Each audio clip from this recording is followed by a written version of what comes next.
तृप्ति सिंह हैं, 26 वर्षीय, जेतपुर राजस्थान से।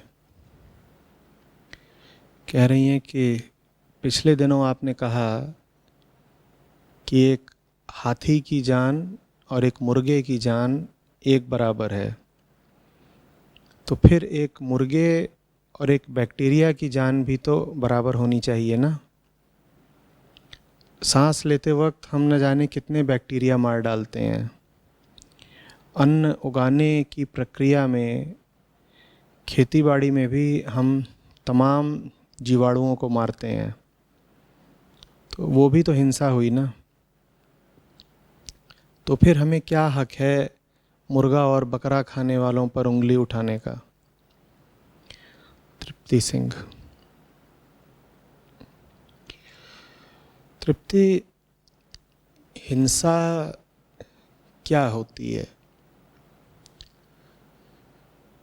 आपने तो बस एक दो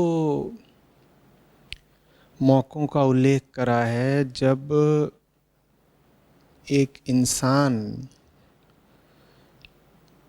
के कारण तमाम छोटे जीवाणुओं की मृत्यु होती है,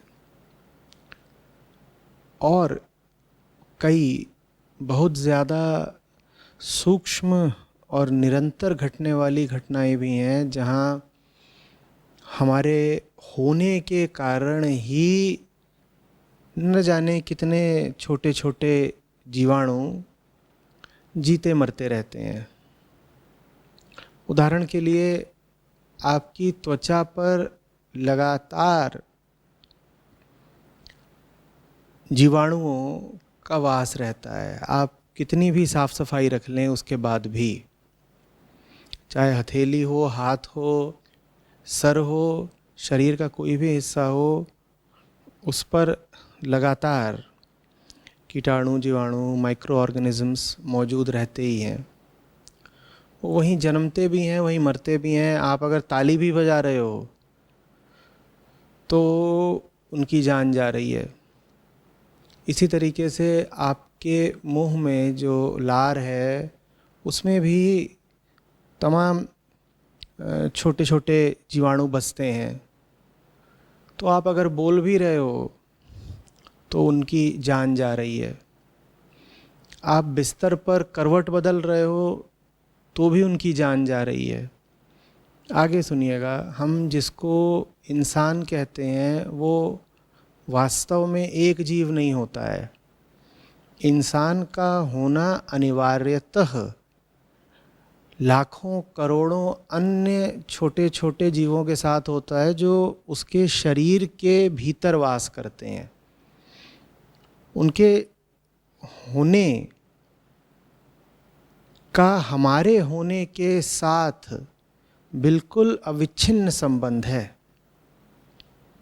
हम हैं तो वो हैं, वो हैं तो हम हैं। ऐसा नहीं हो सकता कि आप हैं पर आपकी आंतों में जीवाणु ना हो।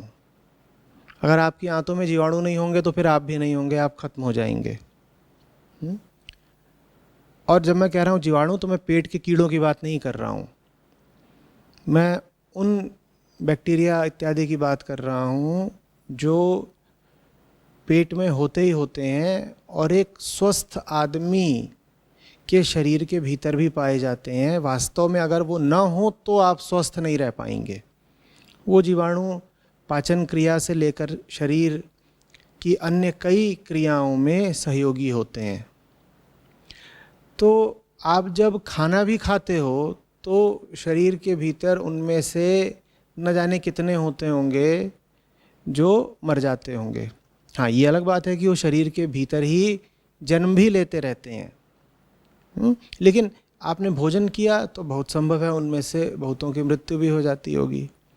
इसी तरीके से सांस लेना, कंघी करना, कपड़े बदलना, नहाना, ज़मीन पर चलना, आप कुछ भी कर रहे हैं तो जीवाणु तो मारे ही जा रहे हैं। ये लीजिए,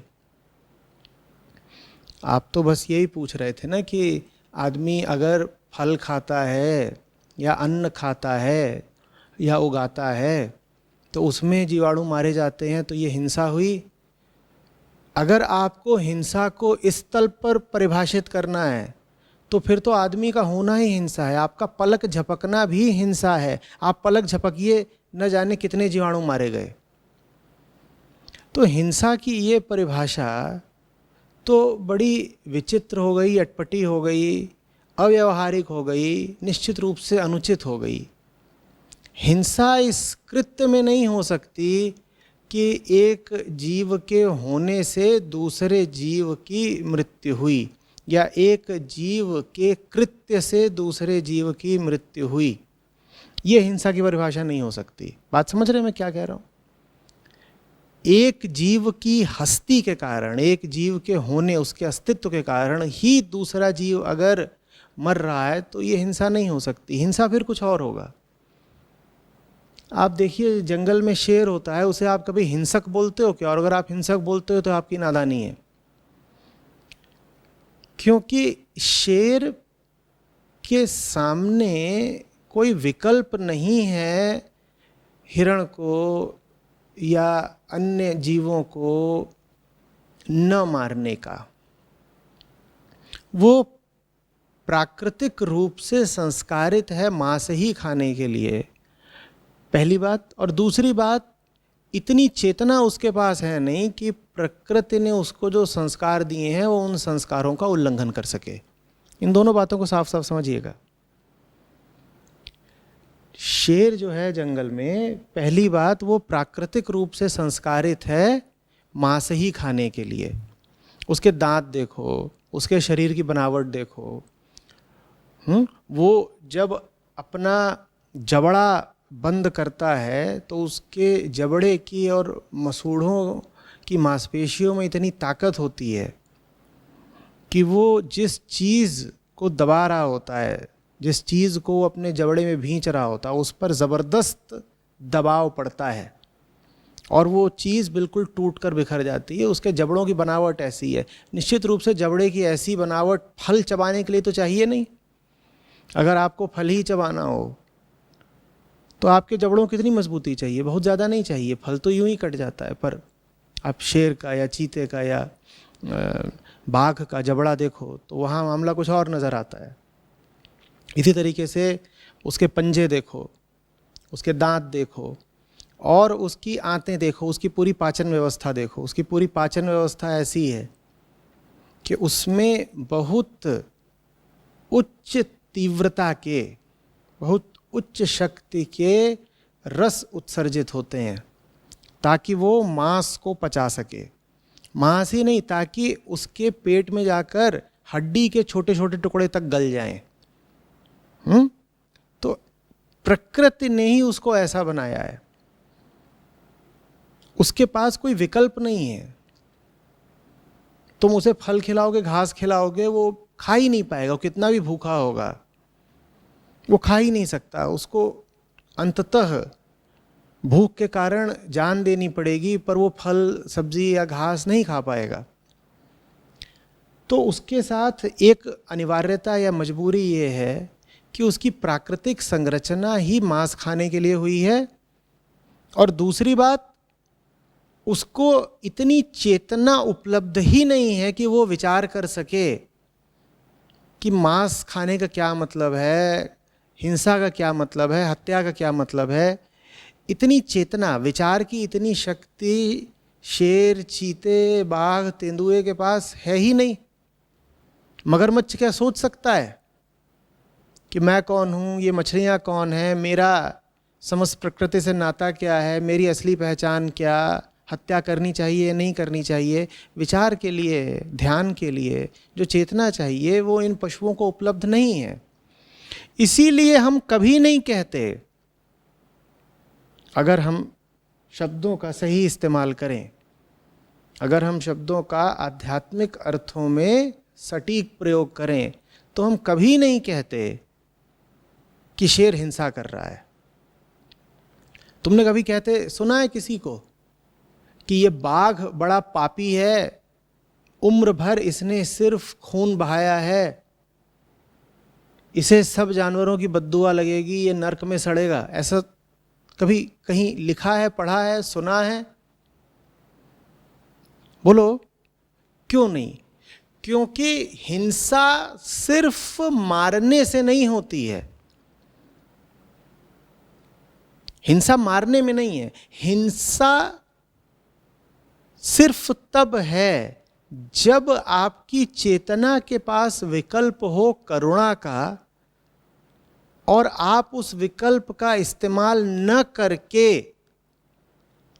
दूसरे को अपने स्वार्थ की खातिर मार दो, तब हिंसा है। हिंसा की परिभाषा समझना, अगर दूसरे को चोट पहुंचाना शारीरिक रूप से या शारीरिक रूप से दूसरे का वध कर देना ही हिंसा होती, तो फिर तो कृष्ण अर्जुन से जो करवा रहे हैं उससे बड़ी हिंसा हो ही नहीं सकती। लेकिन निश्चित रूप से कृष्ण अर्जुन से हिंसा तो नहीं करवा रहे ना, तो हिंसा की ज़रूर कोई ऊंची और ज़्यादा साफ परिभाषा होनी चाहिए। हिंसा शब्द ही सिर्फ उस प्राणी पर लागू होता है जिसके पास सोचने समझने की, विकल्प करने की, चुनाव करने की चेतना हो। तो इसलिए हम कह रहे हैं कि शेर और चीतों को हिंसक हम नहीं कह सकते, शेर और चीतों को हम शिक्षा भी नहीं दे सकते अहिंसा की। वो तो प्रकृति मात्र है, वो एक तरीके से कह सकते हो कि मशीन ही है, यंत्रवत है, उनको प्रकृति ने जैसा बना दिया वैसा जिए जा रहे हैं। उनको हिंसक कहना कि कोई काम की बात नहीं होगी, उचित बात नहीं होगी। आदमी के पास विकल्प है कि वो सोचे समझे विचार करे। आदमी को ताकत है कि वो अपने भीतर प्रेम का पक्ष ले, करुणा का पक्ष ले, या फिर स्वार्थ का और भोग का पक्ष ले। तो आदमी अकेला है जिस पर हिंसा का अभियोग लगाया जा सकता है, जानवरों पर नहीं लगाया जा सकता। ये बात समझ में आ रही है? आदमी अकेला है जिसको हिंसक कहा जा सकता है।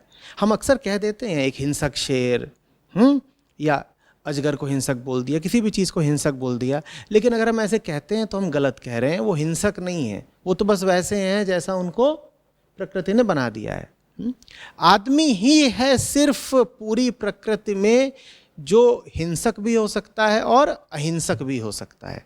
क्यों? क्योंकि आदमी ही है अकेला जिसके पास ऐसी चेतना है जो विचार कर सकती है, ध्यान कर सकती है और ऊंचे तल के निर्णय कर सकती है। ऊंचे तल के निर्णय कौन से होते हैं? निचला निर्णय वो जिसमें तुम सिर्फ अपने देह के सुख का ख्याल करते हो, ये निचले तल का निर्णय है कि भाई मेरा सीमित काम चलता रहे, मुझे सुख मिलता रहे, मैं कुछ खा लूँ, मैं कुछ भोग लूँ, मेरी ज़िंदगी अच्छी चलती रहे, मुझे दुनिया से मतलब क्या। और मेरे सुख के, मेरे भोग की खातिर अगर किसी को जान गंवानी पड़े तो कोई बात नहीं। ये होते हैं निम्न कोटि के निर्णय। ऊंचे निर्णय कौन से होते हैं? ऊंची चेतना कौन सी होती है? जो कहती है कि अपनी ही सोचना ही तो अहंकार है ना, और अहंकार ही मेरे सब दुखों का कारण है और दुनिया के सब दुखों का कारण है। तो अपनी ही नहीं सोचनी है। अपना पेट इतना महत्वपूर्ण नहीं हो गया कि अपने पेट की खातिर या अपने ज़बान की स्वाद की खातिर मैं किसी की हत्या ही कर डालूं। ये ऊंची कोटि की चेतना होती है। इंसान के पास विकल्प है कि वो निचली चेतना रखे या ऊंची चेतना रखे। जो इंसान निचले स्तर की चेतना रखे वो हिंसक कहलाएगा निश्चित, और जो इंसान ऊंची कोटि की चेतना रखे वो अहिंसक होगा। तो हिंसक या अहिंसक कहलाने के लिए सर्वप्रथम आपके पास विकल्प होना चाहिए मारने या न मारने का। ठीक? जिनके पास विकल्प ही नहीं है उन पर हम हिंसा का इल्ज़ाम नहीं लगा सकते। तो जैसे हम शेर चीतों पर इल्ज़ाम नहीं लगा सकते कि तुमने हिरण को क्यों मारा, वैसे ही हम आदमी पर इल्ज़ाम नहीं लगा सकते कि तुमने सांस लेकर के बैक्टीरिया क्यों मारा। क्यों नहीं लगा सकते इल्ज़ाम?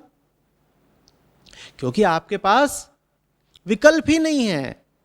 या तो आप ये कह दो कि आप जियोगे ही नहीं, लेकिन अगर जियोगे तो सांस लोगे तो बैक्टीरिया मरेगा। यहां आपके पास विकल्प की सुविधा उपलब्धि नहीं है, तो इसीलिए यह कृत्य हिंसा का नहीं हुआ।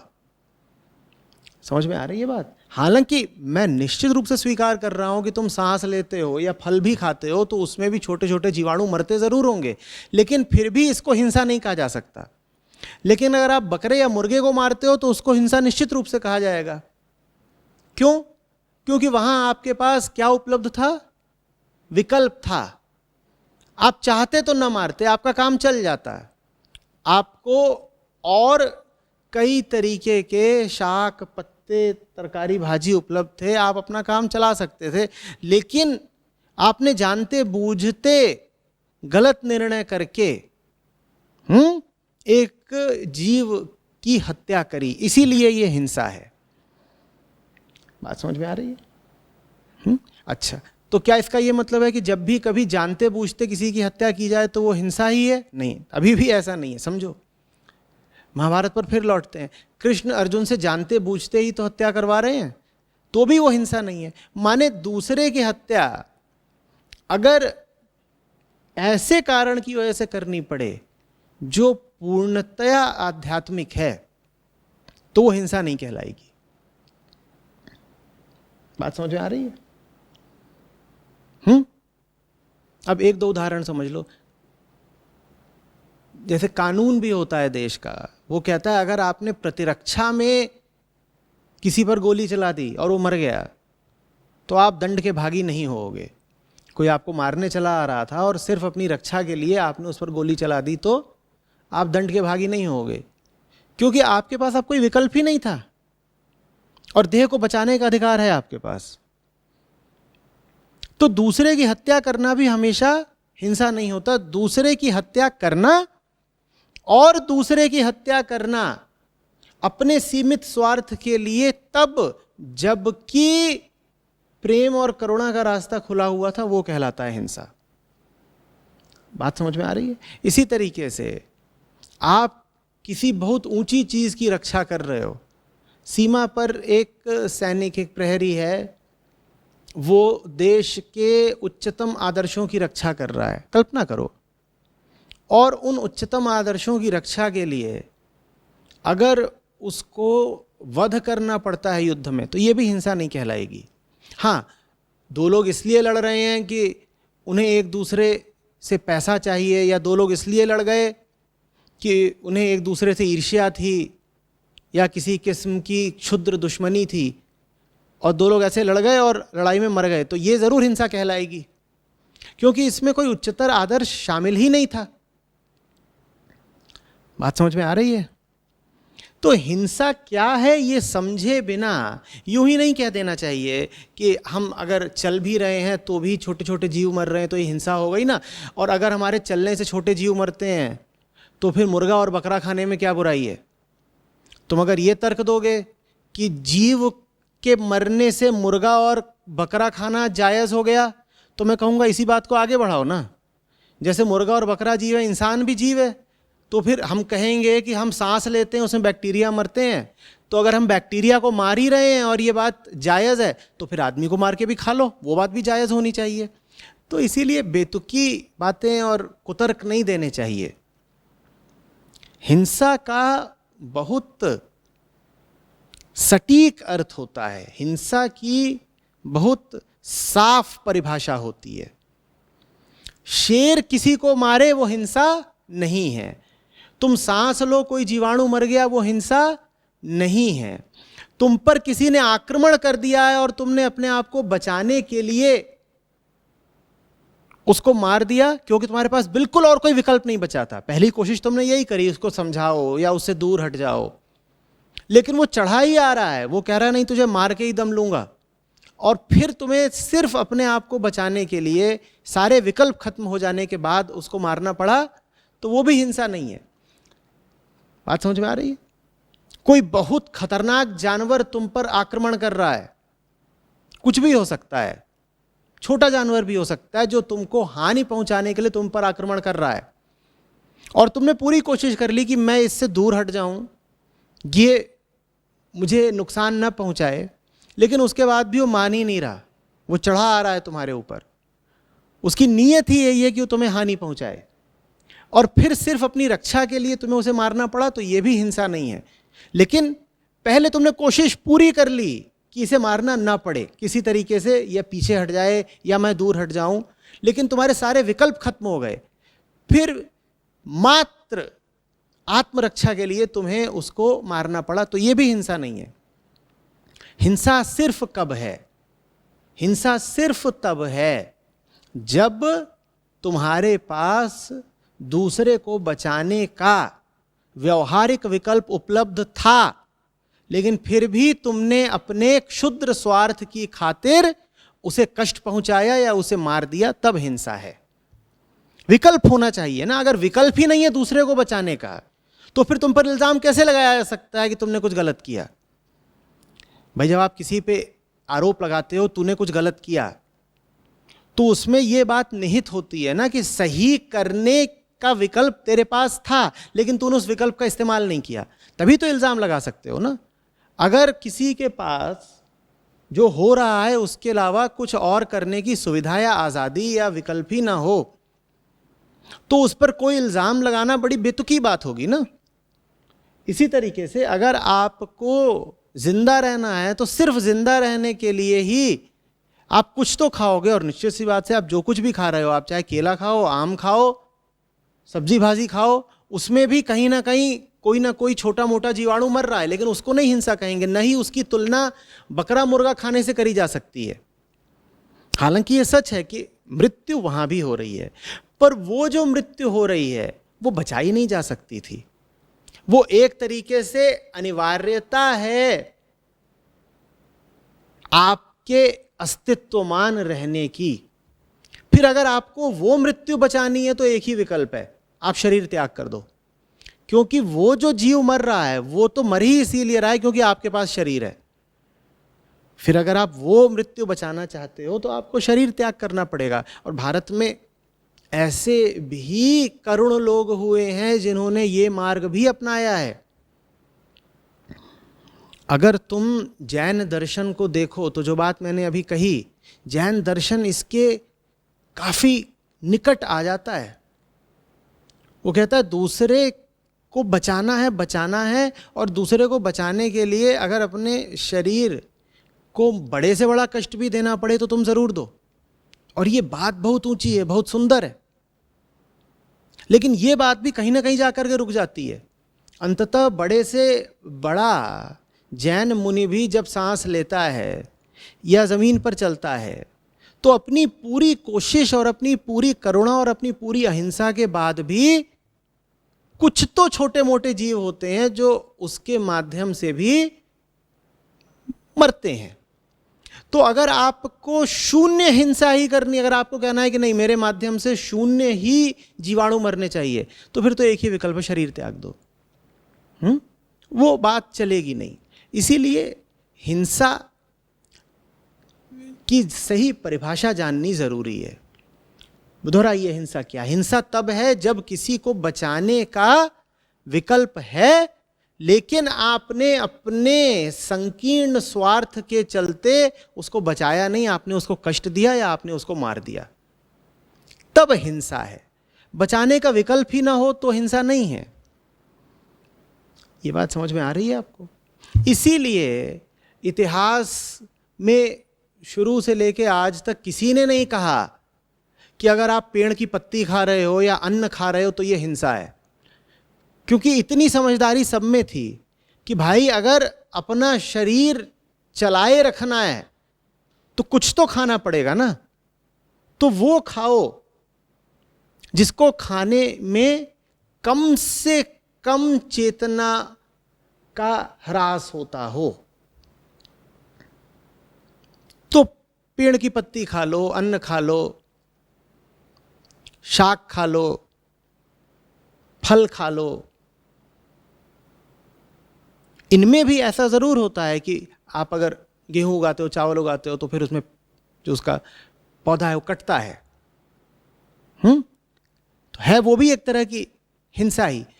पर वो हिंसा वो है जो न्यूनतम अनिवार्य हिंसा है, आपके अस्तित्व को बचाए रखने के लिए आवश्यक। इसीलिए उसे हिंसा कहा भी नहीं जाना चाहिए, वो हिंसा नहीं है। अगर उतना भी नहीं करोगे तो जियोगे नहीं।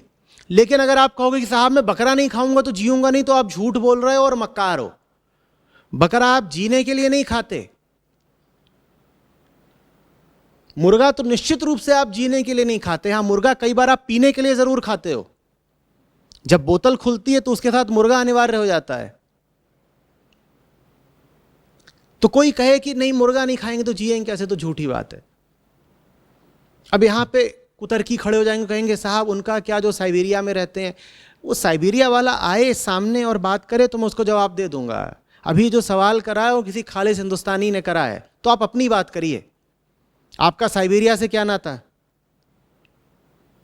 ठंडी जगहों का अगर नाम लें तो आप तो कभी हिमालय की चोटी भी ना गए होंगे, तिब्बत भी ना गए होंगे उत्तर में, साइबेरिया तो बहुत सुदूर उत्तर में हो गया। तो जबरदस्ती साइबेरिया वगैरह का उदाहरण ला करके कुतर्क करने की कोशिश मत करिए, आप अपनी बात करिए। कोई साइबेरियन आएगा मैं उससे अलग से बात कर लूंगा। आप अगर किसी प्राणी की जान तब ले रहे हो जब उसकी जान लिए बिना भी आप जी सकते थे, तो ये हिंसा है। आप किसी प्राणी की जान तब ले रहे हो जब वो आपको नुकसान पहुंचाने नहीं आ रहा, तो ये हिंसा है। या तो आप ये सिद्ध कर दो कि आप जिस मुर्गे को या बकरे को काट के खा रहे हो वो आपके खून का प्यासा था, इसलिए आपने उसको मार दिया, तो मैं कहूंगा बिल्कुल ठीक किया। भाई आपके ऊपर चढ़ा आ रहा था बकरा, अपने 3-3 फुट लंबे दांत लेकर के, और अपने पैने पंजों से आपकी गर्दन पर वो आक्रमण कर रहा था। और बकरे तो होते ही है मांसाहारी, जैसा हम जानते हैं, और बकरे तो खास तौर पर इंसानों को मारकर काट कर खाना पसंद करते हैं।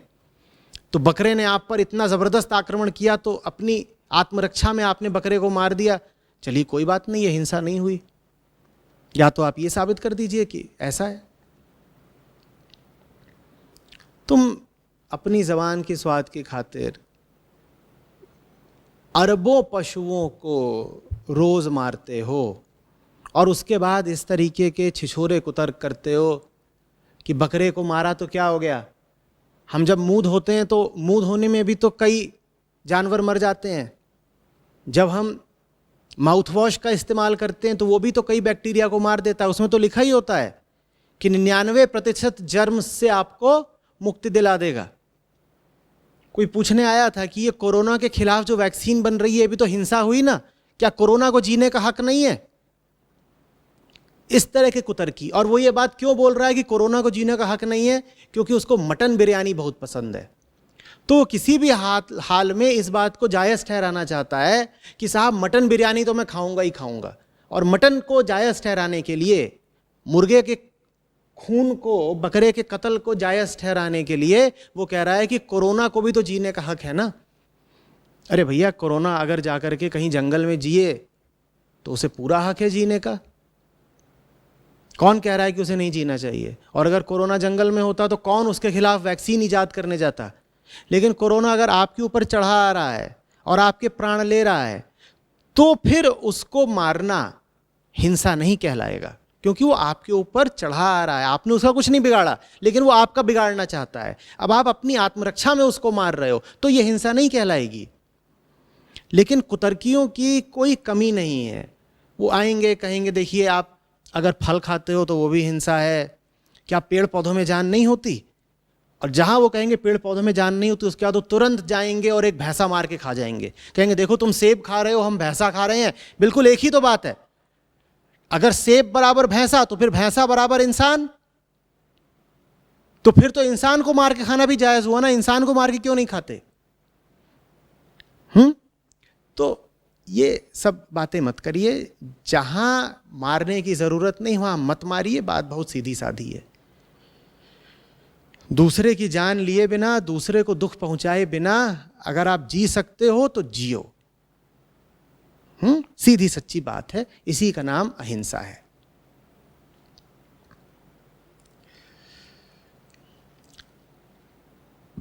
मुझे अभी खत्म करते करते जर्मन दार्शनिक हैं, महान विचारक आर्थर शोपेनहावर, उनकी पंक्ति याद आ रही है। उन्होंने कहा है, अब हिंदी में अनुवाद कर रहा हूं तो कुछ ऊपर नीचे हो जाएगा, कि एक साफ सच्चे सुसंस्कृत मन की निशानी ही यही है कि उसमें जानवरों के प्रति प्रेम जरूर होगा। ऐसा हो नहीं सकता कि आप एक अच्छे और ऊंचे आदमी हो और जानवरों के प्रति हिंसा भी करते हो।